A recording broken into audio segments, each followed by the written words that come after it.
All right.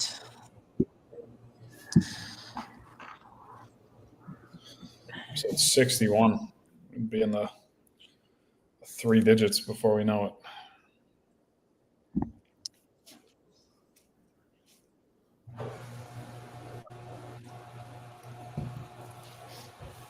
I read something earlier today that said that most of the people that are going to be truly successful are going to quit before they get there.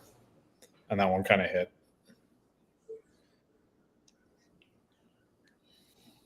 Sorry, I just realized I had our live playing back on YouTube, so I thought it was echoing. Um, what'd you say? No, I said I saw something earlier today that was like, kind of hit, and it said that the majority of the people who are going, the ones that are going to truly be successful at something, are going to quit before they get there. Yeah, Very. I mean that's a very true statistic, right? It's just most people quit before they could even see, and even know if they could have achieved any results. Yeah. I mean, we see that all the time. I mean, we talk about more people quit than fail. And I think that the business model in general is something that is, we always say, like, simple but not easy. And so I think that the ability to do these repetitive things over and over again, a lot of the times people aren't continuing because they're just not seeing the immediate gratification of what they're doing.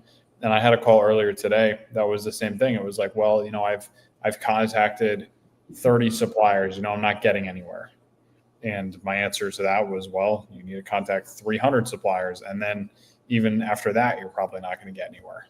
You have to keep doing this. And it's very underestimated the amount of work that it takes to get to a comfortable position. Yeah, I think that because the hardest part of the business is, when you're first starting the business.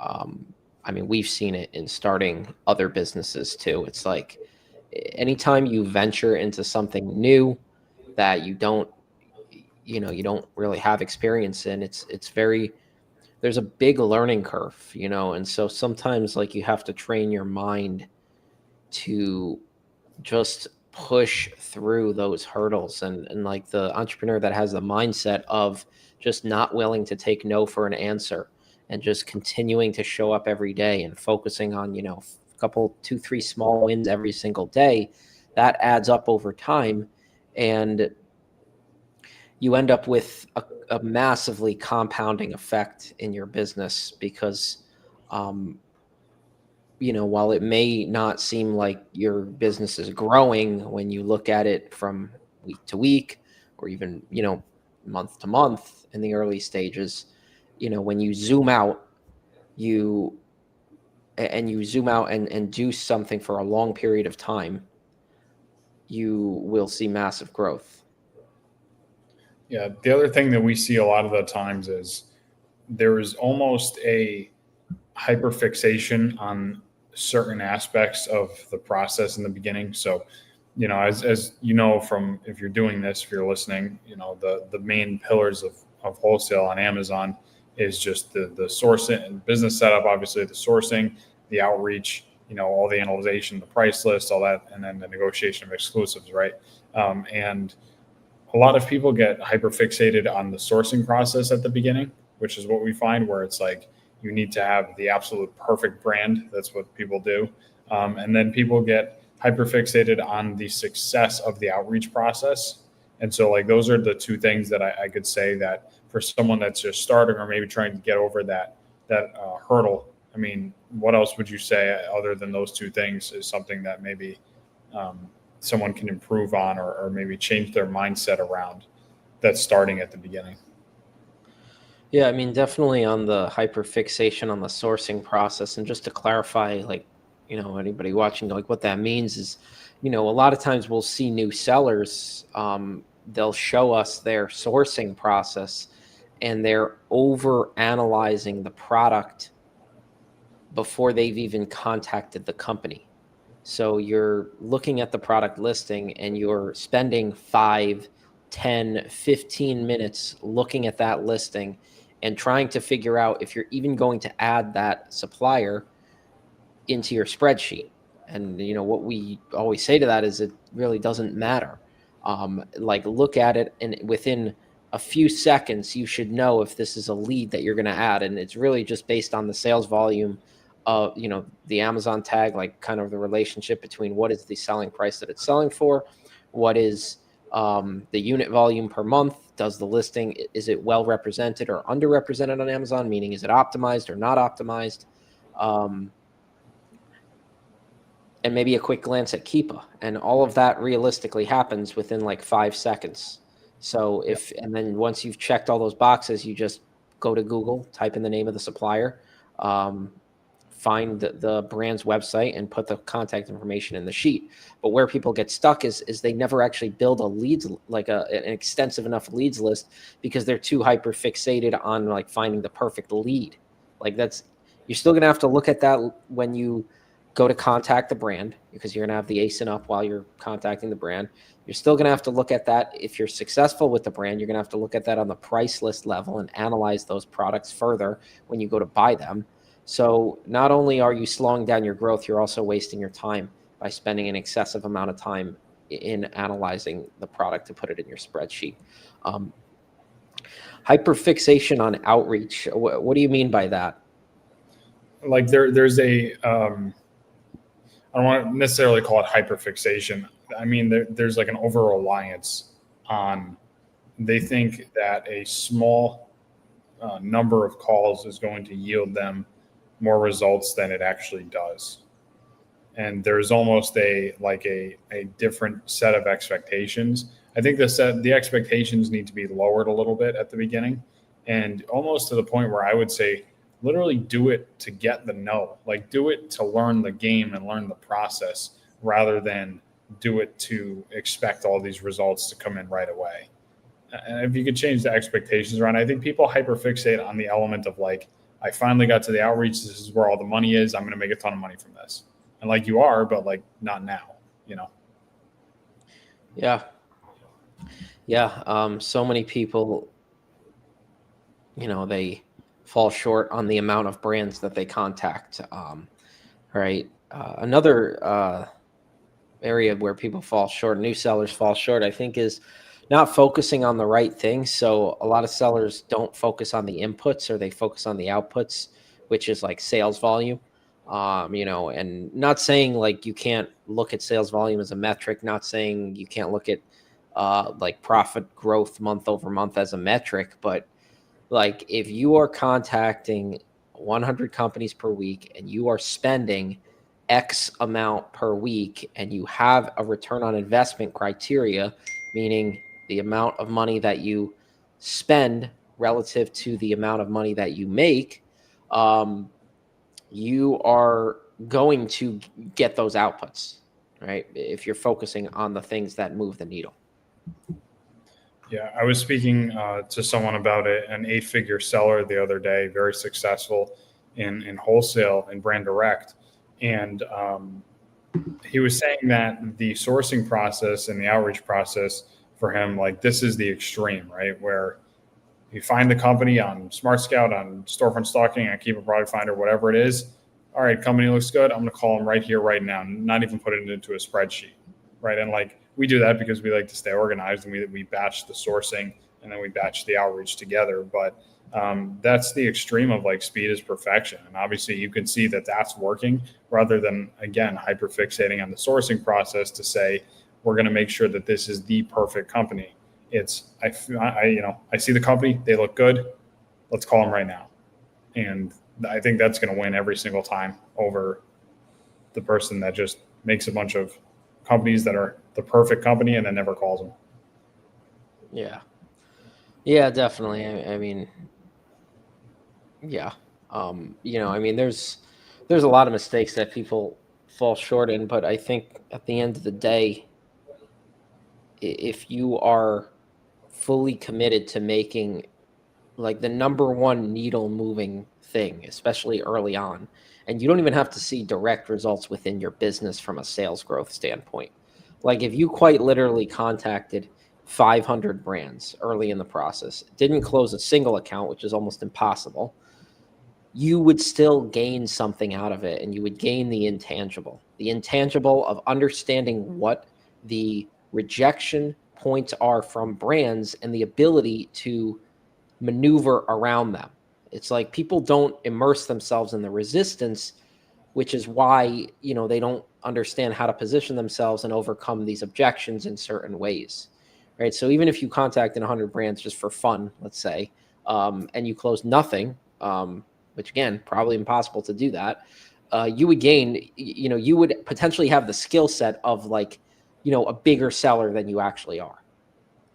I quite literally would make the argument that the first 500 calls, like, it literally doesn't matter if you close an account or not. Like, I feel like every account you close is a, it's a bonus, it's an added bonus. But the reality is, I don't think it matters. I mean, I think that it's learning the skill set, because every single no that you get is just that much closer to a yes. But not only that, it's just you're acquiring knowledge every time. I mean, the only time I could see it being a total waste is if you never learn anything from your calls, which, again, that would be hard to do, because I know we have experiences that just shift our total like mindset on something. And now we approach the next call differently. Like, you could have the same exact phone call one and call 500, and you'd have a totally different response. Yeah, exactly. Yeah, but if you are, if you're contacting the right kinds of companies, like at 500 calls, you're still going to, you're going to close some accounts. Like, Yeah, absolutely.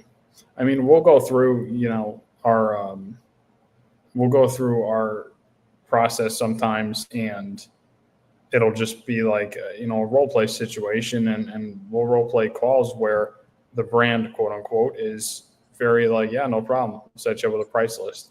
And like, that happens. People think that wholesale is this big scary thing that's always, you're going to get the phone, hung up on you. And it's not the reality. I mean, you're going to get companies, even as a complete beginner, where it's going to be a yes right away, and you're going to get a price list, and be able to move into the next phase of the process, which is to how to make that product profitable. yeah. Question asking if we do any OA.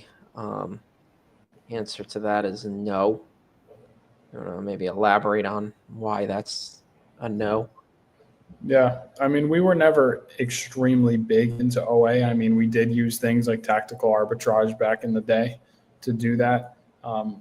There's so many reasons why we don't do arbitrage anymore in general, and a lot of that has to do with the compliance related element of it with Amazon. It's just not worth it to us to necessarily take that risk, as well as it's just, we have seen over the years so much more of a scalability element within wholesale, because the rate at which you find replenishables is much higher than something like arbitrage. And not to say you can't find a replenishable, but based on the compliance, it's just not worth the risk, or, it's not something that's worth our time anymore to do. But it's how we started. We started in arbitrage and mostly retail, and it's how we got our roots, and where our roots are, and how we learned Amazon, basically. Yeah, and like one of the biggest pain points, especially with retail arbitrage and online arbitrage too, is that it's just you're constantly on the hunt for inventory. I would always ask myself the question of is this type of a business model something that I could scale and sustain and eventually like support a family on? Like if the answer is no, then long term it's probably a business you ultimately want to get out of. Um, you know, it's a good stepping stone. It's a good way to learn the ropes, but just from a replen standpoint, from a scalability standpoint, like you said, it doesn't make sense. Especially, if you really start once you really start seeing the progress in wholesale, because like let's face it, I mean there is a considerable delayed gratification in wholesale in comparison to arbitrage. Like, you can start arbitrage and, you might be able to find products right away. Right. But with wholesale is you're doing most of the work up front, um, and then delaying gratification. And what you're getting out of that is you're getting a bigger business long term, a business that eats up less of your time long term, a business that you don't have to worry about finding the next, product, because you're working off of a system of wholesale accounts where you're replenishing the inventory simply by placing an order, a bulk order. Yeah, it's definitely different, but arbitrage is very attractive at the beginning, and I honestly, we say all the time that that's how most people should start, because it gives you a good grasp on the platform, and it shows you that it proves the concept a little faster, which is like, can I even make money with this online thing? Because at the beginning, we didn't know that. We didn't know whether we could make money at all online. And wholesale, if you start, you might think that the entire system doesn't work just because you're not making money up front, and that's not true. So I think that I don't have any data for this, but I would imagine that there is a smaller drop off of people that go from arbitrage to wholesale versus people that go from nothing to wholesale. It's a little bit harder to get into, but you're setting a good foundation for yourself with arbitrage for sure.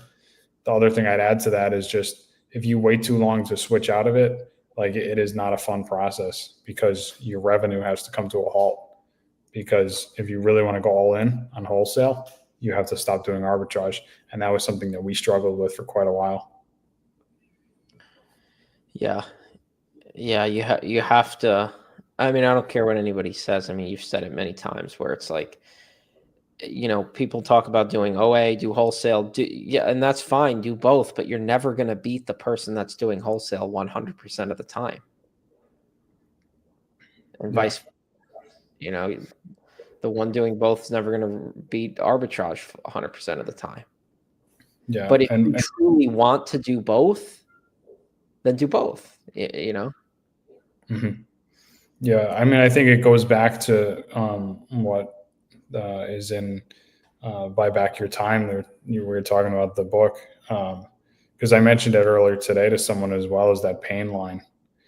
Right. And so, as entrepreneurs, as business people, and I know that this was me, right? It's like when people talk about sabotaging, self sabotaging, they use it in terms of like a relationship or something like that. But as far as like what that pain line is, right? If the pain line is, I'm not making enough money doing wholesale, then it's like, all right, well, I'm going to now self sabotage my wholesale business without even knowing it by doing arbitrage as well, because I think that's going to make me more money, or vice versa, right? Like, if I'm not making enough money in arbitrage, I'm going to do wholesale, because the pain line gets to a certain point, and instead of fixing the problem, we decide to pivot and do something else because it's an easier solution.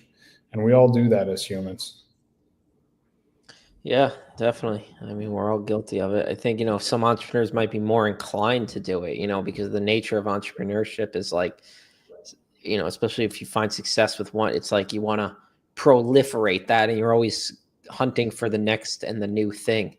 It's the creativity, the ideation, right? Um, Yeah. I think even people that are not entrepreneurs will do that, and everyone has that pain line. And so people that are not entrepreneurs, I think, even have more of a tendency to just, in their personal life, whatever, something's not working, let's switch to something that's easier. When in reality, like, life is hard, pick your hard. yeah. Ingrid, joining here. Hey, how's it going? Yeah, guys, if you have any questions, drop them here in the chat. We'll probably be, wrapping up here shortly, right around 6:30. And if you are new to YouTube, got a lot of content on there, a lot of good videos, how to find products, how to contact suppliers, the whole works. So, I mean, we have a full blown course on YouTube on how to do wholesale. So, it's like 2 hours, probably good idea if you go back and watch that if you haven't already.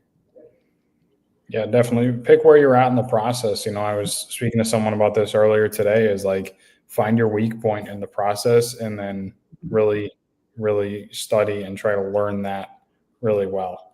And like we constantly have that. I mean, we're not, 100% efficient at 100% of the things within wholesale. Like there's things that we could slightly improve here or there. And it's just about making those slight improvements.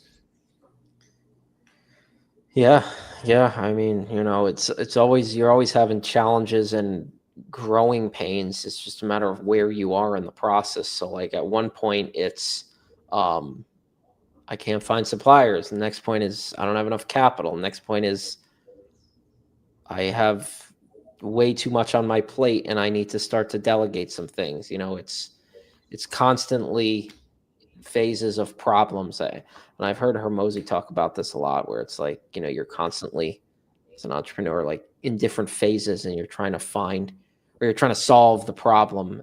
It's just all in levels. You're just constantly trying to work through that resistance. Yeah, definitely. Ingrid, I sent my first Amazon order last week, showing $55 in sales. Today is $0 on Seller Central. Let's talk a little bit about check-in times and how that looks, and what that consistency of sales might look like for someone that's new.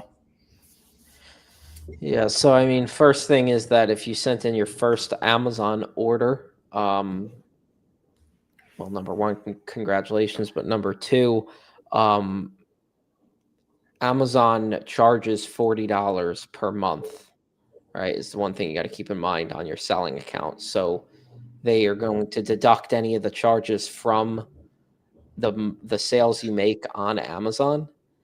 And then if there are no sales to deduct them from, they're going to charge your credit card for it. So Amazon's payout period is like runs off of a 2-week cycle. So there's going to be some time in between when you actually make that first sale and when you have the money in your account, right? So you can go and find the money in your account by going to the in your Amazon account by going to the payments dashboard in Seller Central. So you go to, I think it's like reports and then payments, something like that. And then you can actually see an overview of where all of that money is going. You can even request payouts from Amazon to have them come through earlier. And then you eventually will get that money into your bank account, right?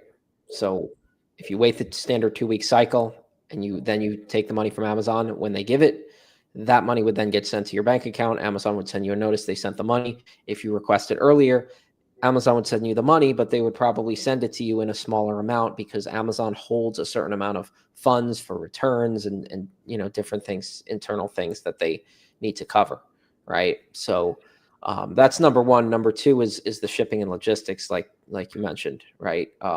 Which is when you ship product into Amazon, it's going to take, it's got to go through the carrier process. It's got to get checked in by Amazon, which is undergoes a process called FC transfer, fulfillment center transfer. And then it's got to go available to customers. Once it's available for a customer to buy. Customer buys it. At that point, you make the sale.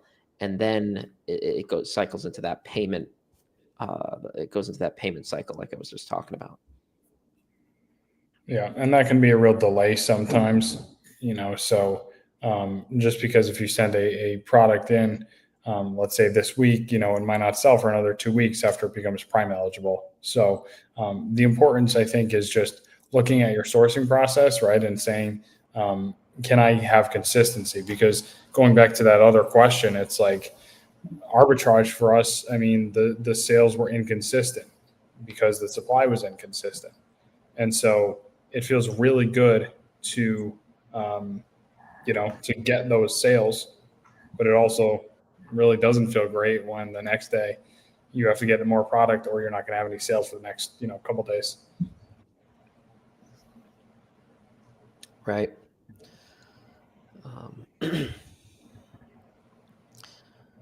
And do you have a video tutorial on how to navigate Amazon Seller Central? On YouTube, we have a shipment video on how to send a shipment into Amazon.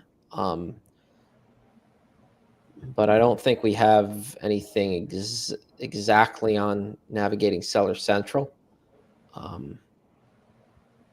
right now. Yeah, the Seller Central is also changing a lot. It's never the same, so it's kind of a. Um, I mean, we absolutely could, make one that's tailored towards navigating Seller Central, but it's never the same. Um, if there's a specific question that you have, Ingrid, please reach out to us on Instagram or on Twitter, Operation AMZ, and we can answer it for you.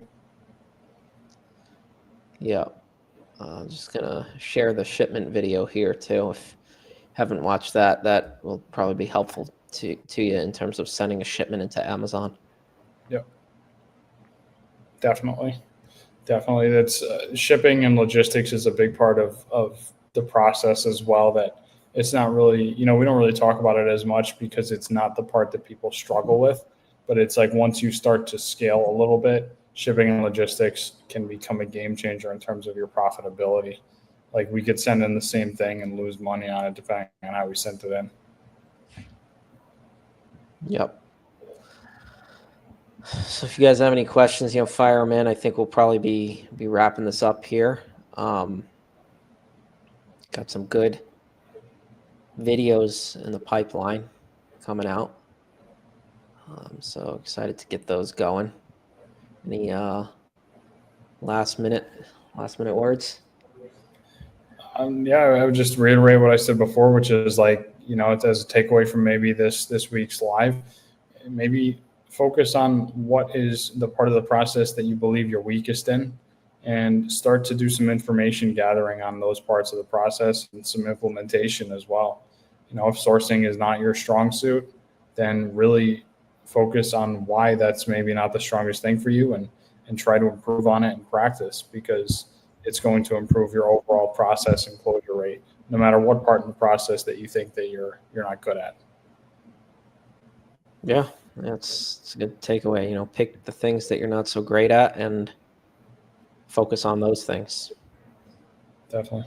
And we go live every week. So we will see you guys back here next week for another live. Thanks, guys. See you later.